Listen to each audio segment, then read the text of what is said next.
Welcome back to Royal Sussex Squad, your home for truth, insight and unapologetic support for Prince Harry and Meghan, the Duke and Duchess of Sussex. Don't forget to hit that subscribe button and show your love with a super thanks to help keep this channel going strong. Let's get into today's story. And oh, is it a juicy one? So here we are again, back in 2018, the year Meghan and Harry said "I do." And apparently the year the British press and certain royal experts decided to build their empire of lies on Meghan Markle's back. Remember the infamous bridesmaid dress drama? You know, the one where it was breathlessly reported that Meghan made Kate cry? Well, surprise, surprise, the truth was never what they told us. In a brand new biography titled "Yes, Ma'am, The Secret Life of Royal Servants," author Tom Quinn drops a bombshell. Both Meghan and Kate cried. Yes, both. A royal staffer revealed that during the dress-fitting drama for little Princess Charlotte, Meghan said some things she regretted and Kate did too. But instead of reporting that two women under immense pressure had a moment and both ended up in tears, the press, and let's be real, those so-called palace sources, threw Meghan under the bus. And why? Because the narrative had already been written. Meghan was cast as the villain, the foreigner, the American, the biracial divorced actress who just didn't know her place. They needed a scapegoat, and Meghan was it. Let's not forget Meghan addressed this back in 2021 in that now iconic Oprah interview. She said, the reverse happened, that it was she who was left in tears, and yet she never wanted it to be a public story. She said Kate apologized, brought flowers and a note, and Meghan forgave her. Now pause, right there. Meghan forgave Kate. She was gracious. She was generous. She protected Kate's dignity even after the tabloids dragged Meghan's name through the mud for months. But did Kate ever come forward to defend Meghan? Did the palace correct the record? No, they left Meghan hanging. This tells us everything about the toxic culture inside the palace and the disgusting double standard Meghan was subjected to. She was expected to be silent, compliant, and grateful for being allowed into the firm. But the moment she didn't smile and nod through the racism and disrespect, she became their punching bag. Even Prince Harry confirmed this story in his memoir, Spare. He revealed that Meghan was trying to get the bridesmaid dresses sorted. She even had a tailor standing by at Kensington Palace. But Kate? According to Harry, she refused. She said all the dresses needed to be remade, 4 days before the wedding. Meghan was already under immense stress, and Harry found her sobbing on the floor. Let that image sit with you, Meghan, sobbing, alone, days before her wedding, and the world was told she made someone else cry. This wasn't just a misunderstanding. It was character assassination, plain and simple. And speaking of the tailor, luxury designer Ajay Mirpuri, even he came forward and said the dresses were a mess. All 6 had to be altered. He didn't witness any argument, but he did confirm that it was a stressful situation for everyone. So again, if there was a moment of tension between Meghan and Kate, it was normal, human, and resolvable. But instead of acknowledging that, the British press twisted it into a narrative of Meghan the diva, the bully, the outsider. This goes deeper than a dress. This is about how Meghan was systematically isolated and vilified. In the Netflix documentary Harry and Meghan, she talks about how she was shocked by the cold formality behind palace doors. She was a hugger, warm and open, only to find herself surrounded by people who viewed that warmth as too American or too informal. That's not cultural difference, that's cultural prejudice. And let's be honest, this feud between Kate and Meghan, it was always one-sided in the press. Meghan hoped for a connection. She hoped they could bond as women brought into this archaic institution from the outside. But according to Omid Scobie's Endgame, Kate never had any interest in being that support system for Meghan. And if you think that's just gossip, look at the facts. During Meghan's lowest moments, when she was facing press abuse, tabloid lies and racism, Kate said nothing, not a word. No public support, no statement, no empathy. And after all of that, after everything Meghan endured, we're supposed to believe she's the problem? Let's be crystal clear. The mistreatment of Meghan Markle wasn't about a dress. It was about control, about protecting a centuries-old image of monarchy that couldn't handle a woman like Meghan. Confident, intelligent, compassionate, and unwilling to play the silent, suffering role they wanted her to. Even the so-called show of unity after Queen Elizabeth's death in 2022. That wasn't unity. That was damage control. William wanted to put on a good face for the cameras, but behind the scenes the Cold War was still raging. Meanwhile, Meghan and Harry moved on. They built a new life. They walked away from the palace machine. And that's why they're still being dragged through the mud. Because they said no. They said enough.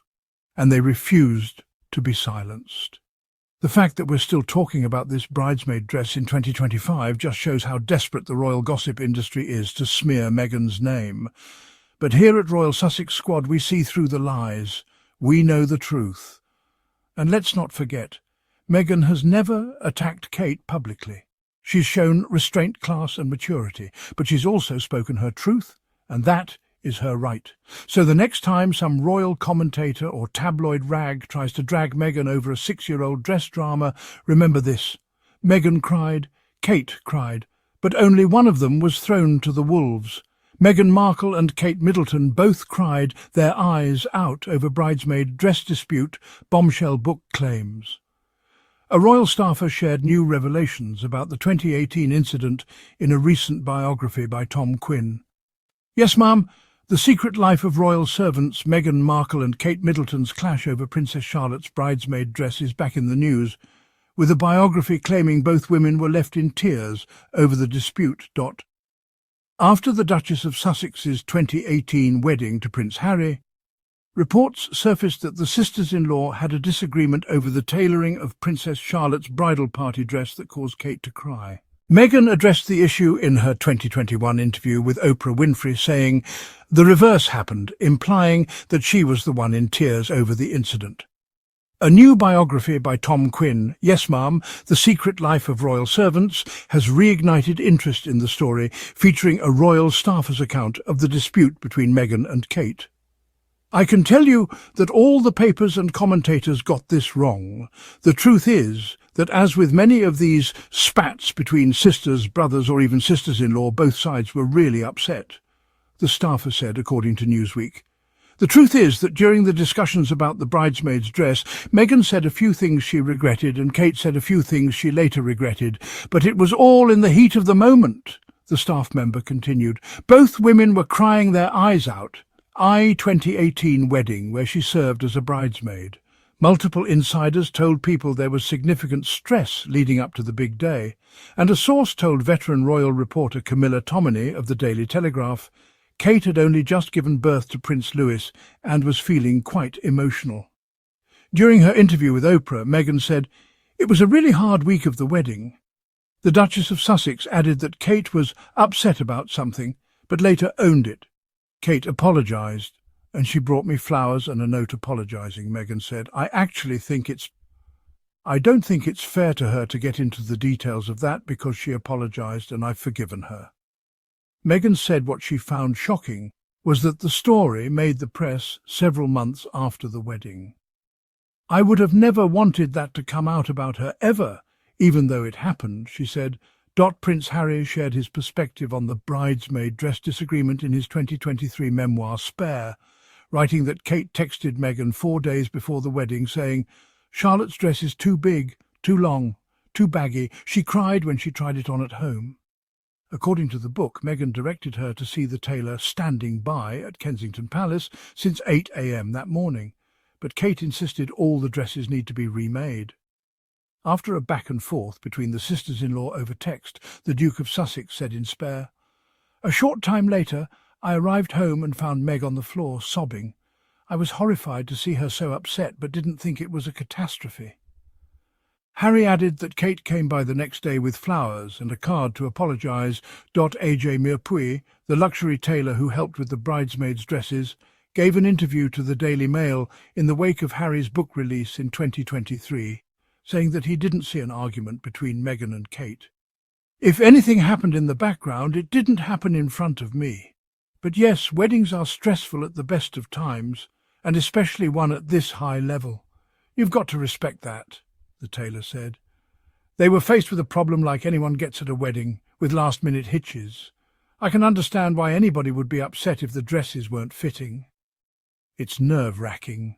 I feel for them all because you wouldn't want the children to go out on a big stage in an ill-fitting dress. And that's what they were, Mirpuri added. All 6 bridesmaids' dresses had to be fixed, and we did it. Mirpuri told the Daily Mail that his team of 4 had to work tooth and nail for 4 days to amend the dresses, not leaving Windsor Castle until 10 p.m. on the night ahead of the wedding. Meghan has spoken about some of the other times where she and the future Princess of Wales didn't see eye to eye, including their first meeting. In the Netflix series Harry and Meghan, the Duchess of Sussex said she was surprised by Kate and Prince William's formality behind closed doors. "Like I was a hugger, always been a hugger," Meghan said. "I didn't realise that is really jarring for a lot of Brits." "I guess I'd start to understand very quickly that the formality on the outside carried through on the inside," she continued. "There is a forward-facing way of being, and then you close the door and you relax now. But that formality carries over on both sides, and that was surprising to me." Author Omid Scobie wrote in his 2023 book Endgame that Kate and Meghan had little in common from the start, but the rift between their husbands didn't help in the early days of their relationship. Still, for Meghan, who found much of her time as a working royal a lonely and isolated experience, there was a hope that Kate would be someone she could at least turn to for an encouraging word during her lowest points, Scobie said in Endgame. They were once both outsiders, middle-class women, brought into the House of Windsor for unimaginably different lives. Kate, however, was uninterested in forming this kind of bond with Meghan. After Prince Harry and Meghan stepped back from their roles as working members of the royal family and relocated to California in 2020, they were last seen together with Prince William and Princess Kate at the 2022 funeral events of Queen Elizabeth. The couples made a surprise joint appearance in the days following the monarch's death, stepping out together to view tributes left at Windsor Castle and greet well-wishers. Prince William thought the outing was an important show of unity at an incredibly difficult time for the family, a royal source told People at the time. And with that, we've got to keep telling these stories, exposing the hypocrisy and defending Meghan and Harry from the smear campaigns. They deserve better. We deserve better. Make sure you hit subscribe, turn on notifications, and if you want to support independent, truth-telling commentary like this, smash that super thanks button below and help us keep this channel alive. I'm Carl Kevin, and this is Royal Sussex Squad, where we always keep it real, we always stand with Harry and Meghan, and we don't let the haters write the story. Until next time, stay kind, stay loud, and stay Sussex strong. Let me know if you'd like a shortened version for TikTok, Instagram, or graphics ideas to accompany this video.